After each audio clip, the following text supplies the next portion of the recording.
Alin, hi. Nice to Hi, see you on the AI Ready Doctor podcast. I'm How you excited to doing be today? here. Really excited to be here. I know, we've been colleagues and friends for a while, and I feel like we have never been able to talk about specific subjects like this. I'm very excited. Well, welcome to the AI Ready Doctor podcast. This episode is personal. Why is that? It's not just personal, it's powerful because we're diving in a world where seconds matter. There's lives that are hanging in the balance. You and I are on that side of the world where there are people that might just perish, unfortunately, unless we do something about it. And that something is transplantation. So you are a critical care physician. You are a medical director at an organ procurement agency. You are a tele-ICU physician, which you Mhm. and I share that together. But here's the part that changes everything. You're also a heart transplant recipient. Mhm. You've lived both sides of the story. So share with us a little bit the bedside making life and death as a physician, but receiving it as a patient. Sure. So my story started out when I was a resident. I was actually at the end of my emergency medicine residency when I started not feeling good. This for a period of like a few weeks, I felt like I had a cold, a cough that wasn't going away. And then suddenly I ended up in the ER where I, used to work, but I went back as a patient. And one thing led to another. I don't remember specifically what led to what, but I do remember, I was hypoxic. My heart rate was elevated. I wasn't looking good. And then eventually I had to be resuscitated. I was resuscitated, taken to the ICU. I was intubated. I was on pressors. All the things that we normally see done to other people was me. And that's when they told me that my heart was failing by the minute. I had at that time we didn't know the cause, so I was in cardiogenic shock. But the cause later on we found out I had a familial dilated cardiomyopathy. And it was something that it was a desmoplakin gene mutation that just happened to show up one day when I was 30. It's something that my dad has had his whole life, but we just never really knew that. We didn't realize it had been a genetic issue, Uh-huh. and my dad had it never was as bad to the point where he needed an urgent heart transplant. So, lo and behold, I'm diagnosed with this, and I was in the ICU. I remember at one point they came up to me and they said, "We have to transfer you to another hospital for advanced heart failure measures," which I was an ER doc. Of course, I understand the basics, but I was like, "What do you mean advanced heart failure measures?" And they said some Impella, balloon pump, LVAD, transplant, and that was all sudden for me. But eventually got transferred, and then they told me that I needed a heart transplant. So basically, within a period of 3 weeks of my life, I went from being like a normal 30-year-old working in the ER, no issues. And then sudden new diagnosis, heart transplant recipient, and I was discharged. So it was crazy. But ever since then, I've tried to use that perspective that I have. And, I understand you do. We both share that patient perspective, that has really made me understand what it is to be a patient, what it is to be a transplant recipient, and of course, the overall importance of organ donation. So something interesting that happened to me when I was a patient, and yes, I remember the words thrown at you that you know from your medical jargon, but you never thought that they would be implied for you. Mhm. It's like seeing someone you really know, but in a different context. And you look at them and you cannot place them when you actually know them very well in the other context.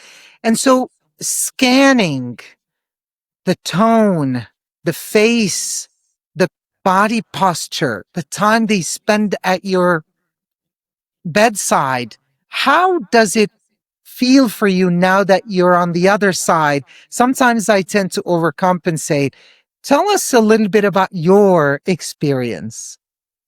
So I think, and a lot of people ask me this, and I think that the best way, and I kind of take it as like, what have you taken as a patient that you put into your clinical practice, right? And so, I think that it's the little things, like you said, it's the way that you talk, it's the words that you use. Even earlier today, I was talking to another intensivist, and I said something, and they were like, "Oh wow, like I never thought of the way that you said that, the words really do matter. And I don't remember exactly what this phrase was, but what I try to tell people is the words that you use matter. Sometimes, even as a doctor, right? Like, I was a doctor at the time, but I even remember being unclear, like, what did it mean I was stable, right? I know what that means, but do I really understand when I'm in that patient perspective? And so the words matter. I even remember one time when I had, little things like, this is a better example. When doctors are talking about you right outside the door when they're rounding, I obviously was understanding what's going on, but it does feel very objectified. And it's like, and I would hear things like, oh, I feel so bad for her. She's only 30. And I'm like, well, it's really hard to hear things like, okay, what am I supposed to do? I'm sorry you feel bad for me. So, it's the little things like that that matter. And of course, and no, I was taken care of very well until this day. I'm very thankful for everything that was done, but I'm glad I was able to take away the little things into my own practice. I love this because I say the same thing. The phrase I heard was, for me, it was a motor vehicle accident and a brain bleed and a traumatic brain injury, head fracture. And I heard this guy screaming of pain. And the ambulance guy turned to him and says, "Stop screaming. Look at that guy who's going to die. You at least are not going to die." And I was in a coma, but I was not in a coma. I was in and out. So I think, and I hated that I was spoken to outside the door, but inside I get well, we'll see. Well, Mm-hmm. we can't tell right now. We can't Mm-hmm. guarantee. Don't insult my intelligence. I know you can't guarantee, but include me in the Yeah, conversation. So I agree. for the wider perception, I mean, right now we can order anything we want on an app and get it delivered. You can't order an organ when you need it. So Right. explain to us a little bit, Alin needing a new heart. How does that work? Sure. I'll use actually my own example. I actually ended up getting to know my donor's family, which is not always the case. So, my donor's mom. My donor was Lucy. Her mom was Laura, and they're very open about her and how much they loved that Lucy was able to become an organ donor and save the lives of 4 others. So, what happens is, in general, if somebody needs an organ transplant, keep in mind, and again, this as a pulmonary critical care physician, most transplants are not acute. Most transplants are, it's somebody who's had a chronic organ failure for a long time, ILD or something, really bad, COPD. And over the course of, years, their organ fails and then they have to get a whole bunch of tests done. And so from the potential recipient perspective, whether it's acute or chronic, there's usually a few things that need to be done. And so the checklist is kind of like, got to get your CAT scans, you have to do some blood work, you have to speak with the psychologist, you have to make sure, like, I think they do like a financial check or whatever it may be, make sure that you have appropriate caregivers who are going to be with you after the transplant. So there's a checklist of things. And of course, it's usually done over the course of a few months. But in my case, everything was acute. They also make sure that, you've gotten your vaccinations, things like that obviously matters because you're going to be immunosuppressed post-transplant. And they want to make sure that you're at the lowest risk of getting an infection. So that's from the transplant side. Now, when it comes to actually getting listed, there's so much that goes into it. But basically, once they decide that, you've had the evaluation, yes, you can get listed. And then you just wait. If it's something acute, I want to say a lot of times it's based on like blood type and then, of course, how acutely ill you are. So there's a list that is created in the ether somewhere. And we and then once that's done, you're kind of waiting. And, an organ could take 1 day, an organ could take 2 weeks, an organ could take 7 years. Kidneys these days average of 7-8 years to get a kidney. And so once you're in that waiting period, you're doing what you can to keep up with whatever you can. You're usually on medications. They're still surveilling you every so often. And then there's a potential donor somewhere. So organ donors are patients who either, there's a lot of specifics, but basically a potential organ donor at a hospital dies. They're brain dead. And so then and this is specifically in the US, but most other countries use a very similar system. That hospital calls their OPO, the Organ Procurement Organization, who then is kind of the middle person between the donor hospital, where the potential organ donor is with the potential organs, and allocation of that organ into whoever it is that needs it, whoever's on that list. So you're managing, there's one end of the team is managing the organ donor, and then there's the transplant team managing the potential transplant recipient. Kind of work, obviously you're not working together, but you are working at the same time, trying to figure out the best match for this potential organ. Eventually you call the potential recipient to go to the hospital, or in my case, I was already hospitalized, and they make a decision. They say, yes or no to that organ. They can't know too much. There has to be like privacy. There's privacy guidelines in place, but whatever they can, they'll say, there's a potential donor coming from, mine was New York. So coming from New York, do you say yes or no? Say yes. And then the surgeons do their work. So there's a procurement team who goes to that donor hospital, procures the organ, and then brings it to the transplant center. It's kind of like a very high level overview of what happens. There's two separate teams that kind of work in conjunction with each other to get these things done. And there's thousands that happen. I mean, every day there's hundreds of transplant surgeries that happen. So there's a lot that goes into it. And obviously with me, like I kind of went through it, but mine was a little bit different because it was acute. So it's incredible the amount of synchronization that needs to happen, and data that flows from one place to the other. And I want to dispel immediately the incredible amount of compassion that goes into this process, the incredible amount of kind souls that are there, and the meticulousness of methodical checklist to make sure that everything that is stated is actually stated accurately, that a person is no longer here, that the light is on but no one's home, the family is carried on a glove and a feather in order to be carried through the emotions to make sure no one is here to trick anybody to take their organs. We have an oath to preserve life. And not only this, we are here to carry people emotionally because our allegiance is to the departed. And therefore, if those are their loved ones, our allegiance is to them to carry them through this. And so if we speak about data flowing from one place to the other, could it be that perhaps because it's data, that it would be less about guesswork and more about synchronization, decision-driven, and perhaps AI finds its way there? What's your thought about that? I think that there is so much potential.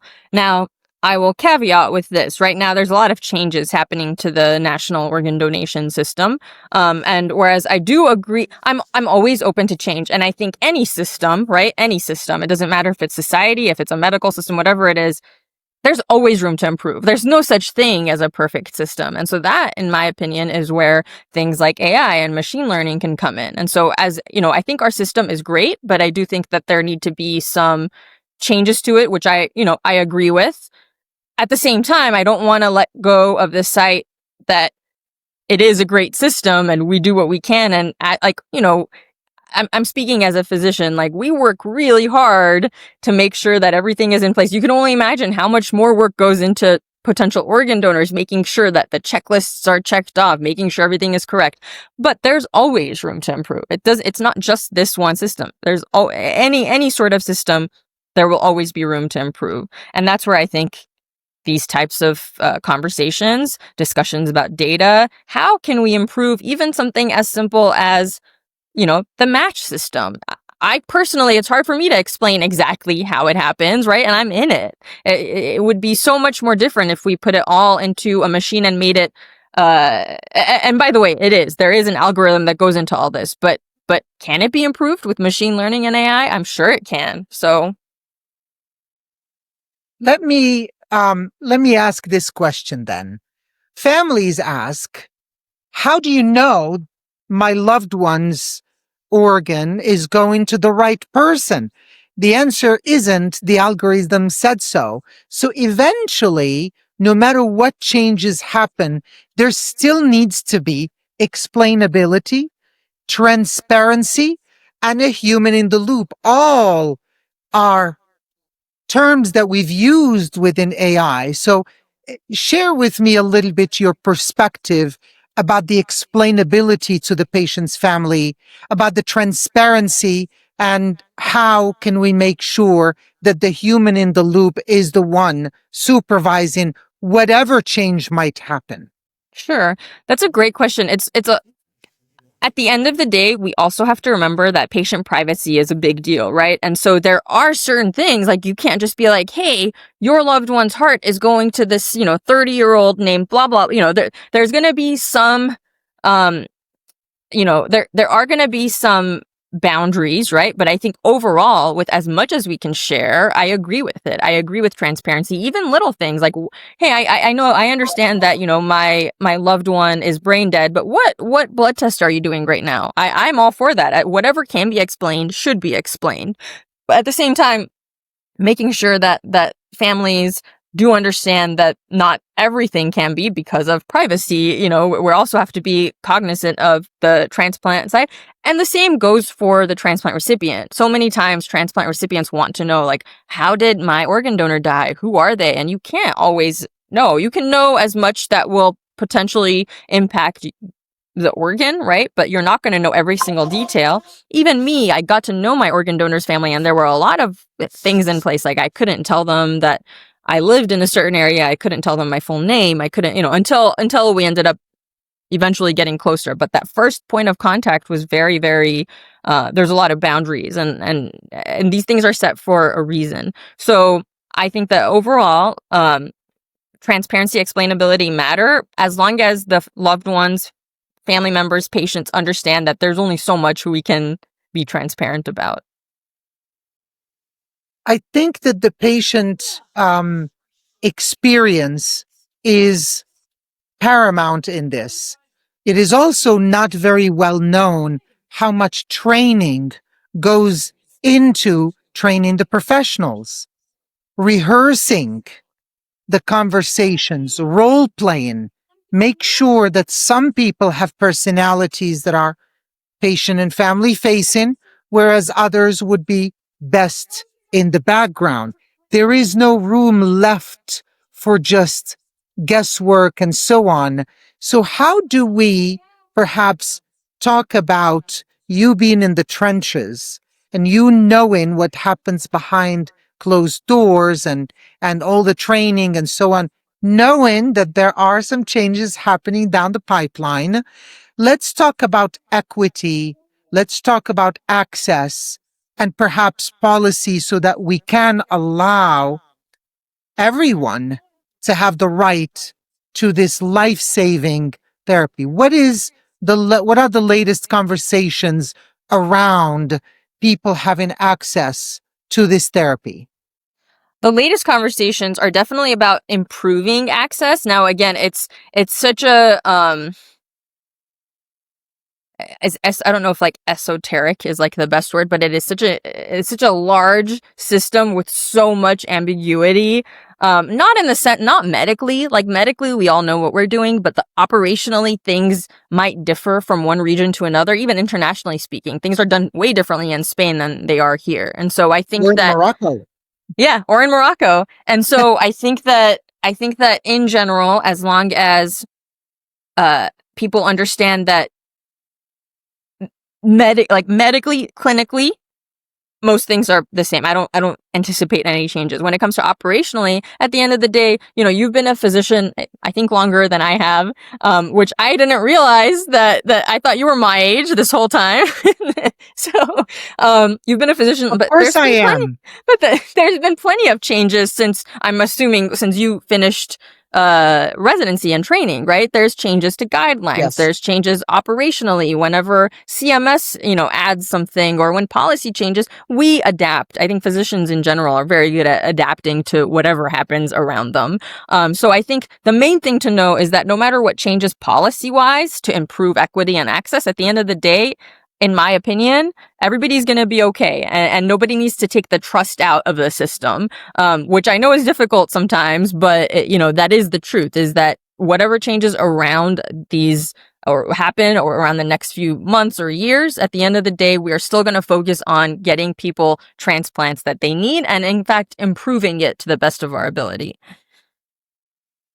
I actually do love your answer, and I want to augment that by saying one thing that happened recently, and I want to spotlight you, is you're doing outside of the ICU. You've been nominated for the American Heart Association Leaders of Impact campaign.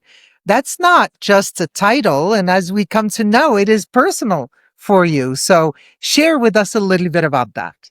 Sure. I have no idea how I got nominated, but also every time I say things like that, my boyfriend or like even the people at AJ they're like, you got to stop being so humble. I'm like, it sounds 100 times worse if I say like, oh yeah, of course I have to be nominated. But American Heart Association people treat me like the prize that I am.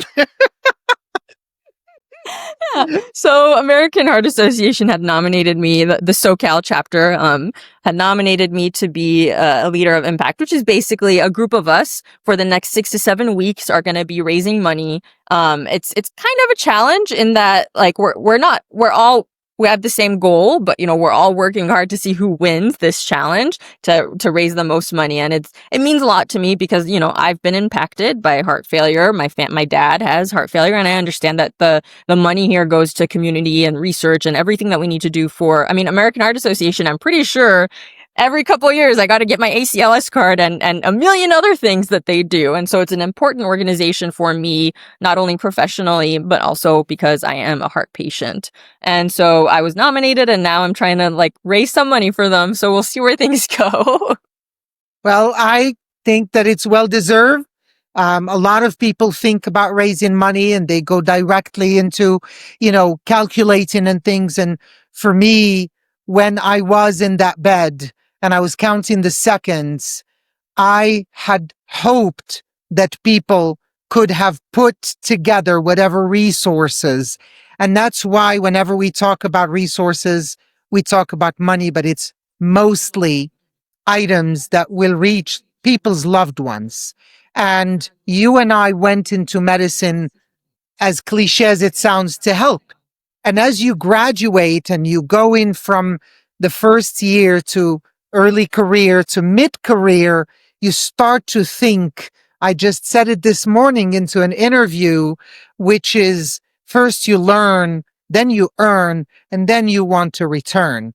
And so you want your sort of impact on patients to move beyond one-to-one to rooms, to communities, to impact nationally and even internationally, because you realize your time on earth is not, it's very finite. So you want your actions to start to become exponential. So what matters isn't how smart our systems and algorithms are, it's how human we remain when we use them.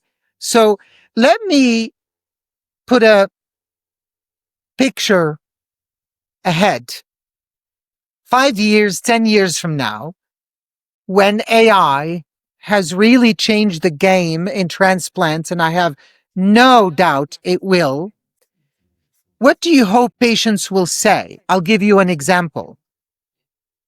We know now that at least 22% of users of AI are using it to search for something. One in 5 doesn't Google anymore. We don't talk about search engine optimization. We talk about AI optimization. We now know that those patients are now uploading their CAT scans and asking AI to explain it to them. We know now that 10 years from now, people are going to look at us and say, you mean You used to go to a website with a box and put something in it. And then that company, for money reasons, gave you links that are organized based on money. And you click on each one of them, read it, synthesize it, integrate it to get your answer.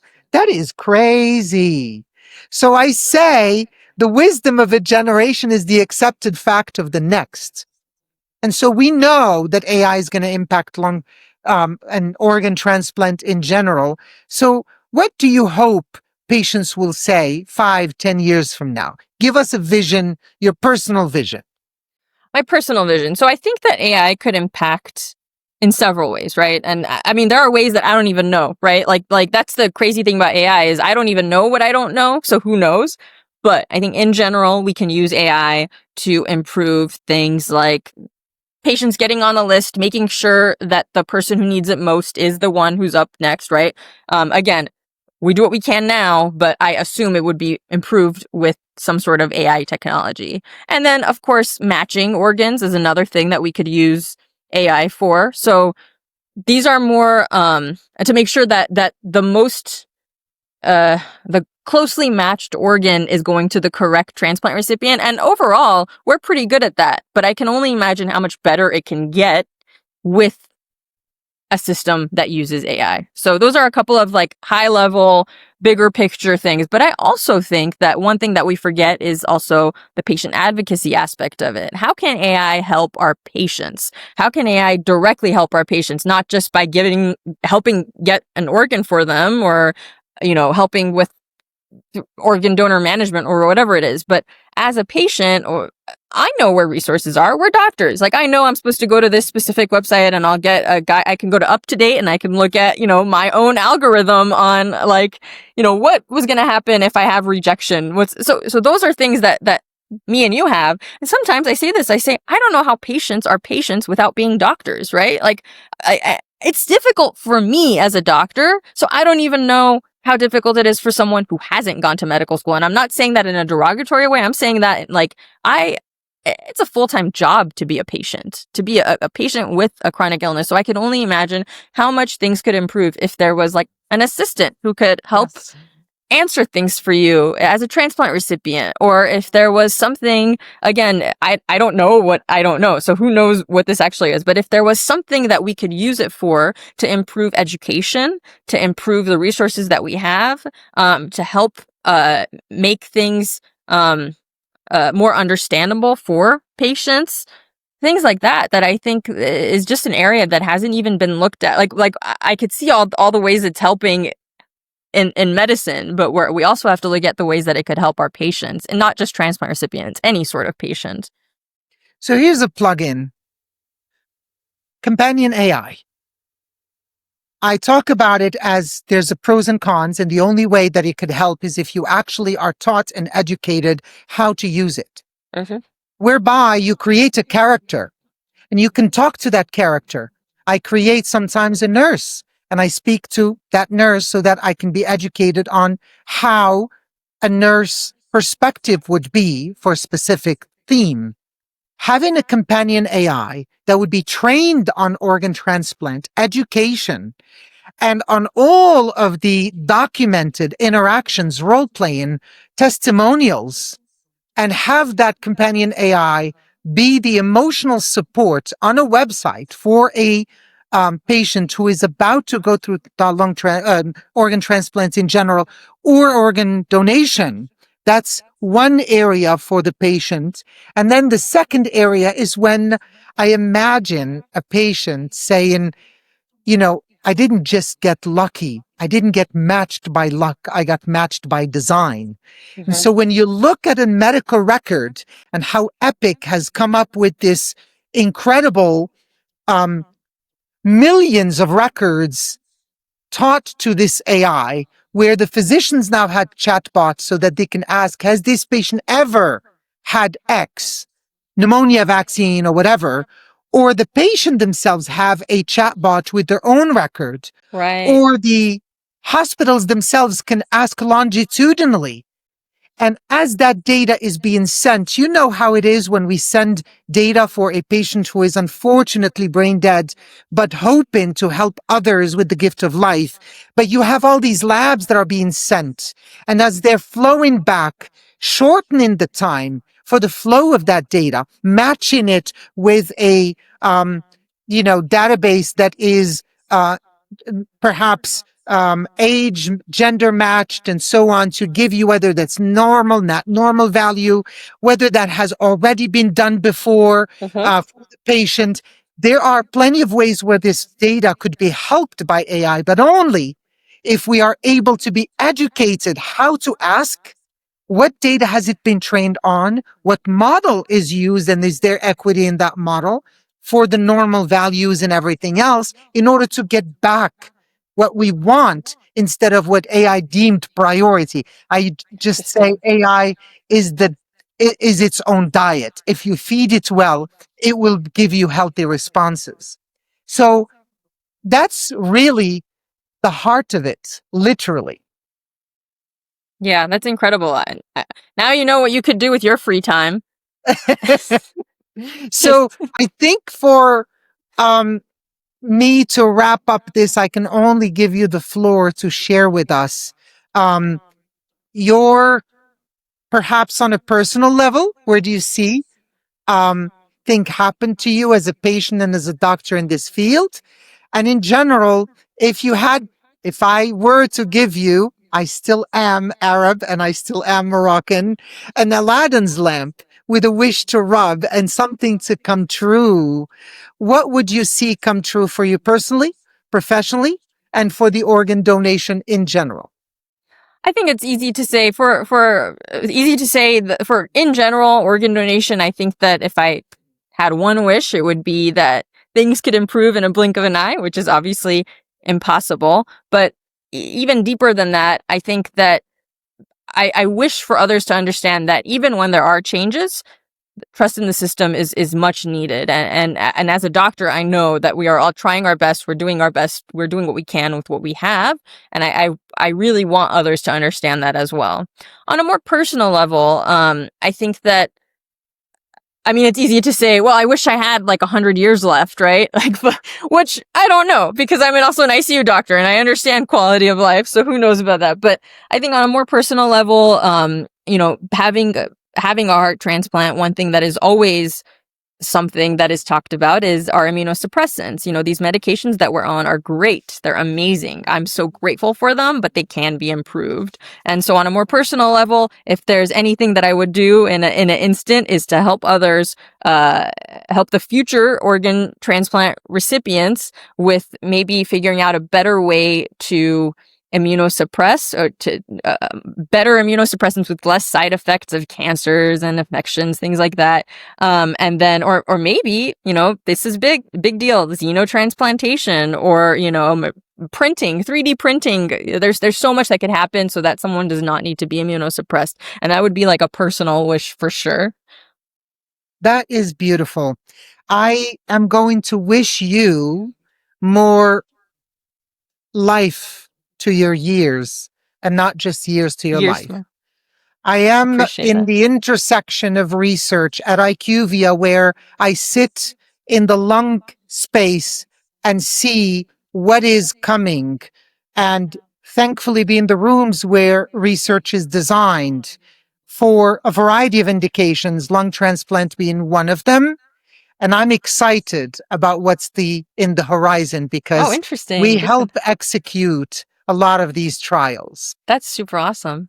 That's That great. being said, I also wish for AI to help in not just the process in general, but specifically in the patient experience. Mhm. That is one of the low-hanging fruits that you and I know is incredibly important. Sometimes we may know that our days are numbered, but we wish to have a good experience going through the healthcare system that is overarching those days numbered. And for that, I hope that it is, again, the heart of it all. I'm going to thank you so incredibly much because I know you are out there saving lives, out there saving your own life and living your own life. And you've gifted me with the generosity of today. So I couldn't be Thank more. you. Oh, so nice catching up. Thank you so much.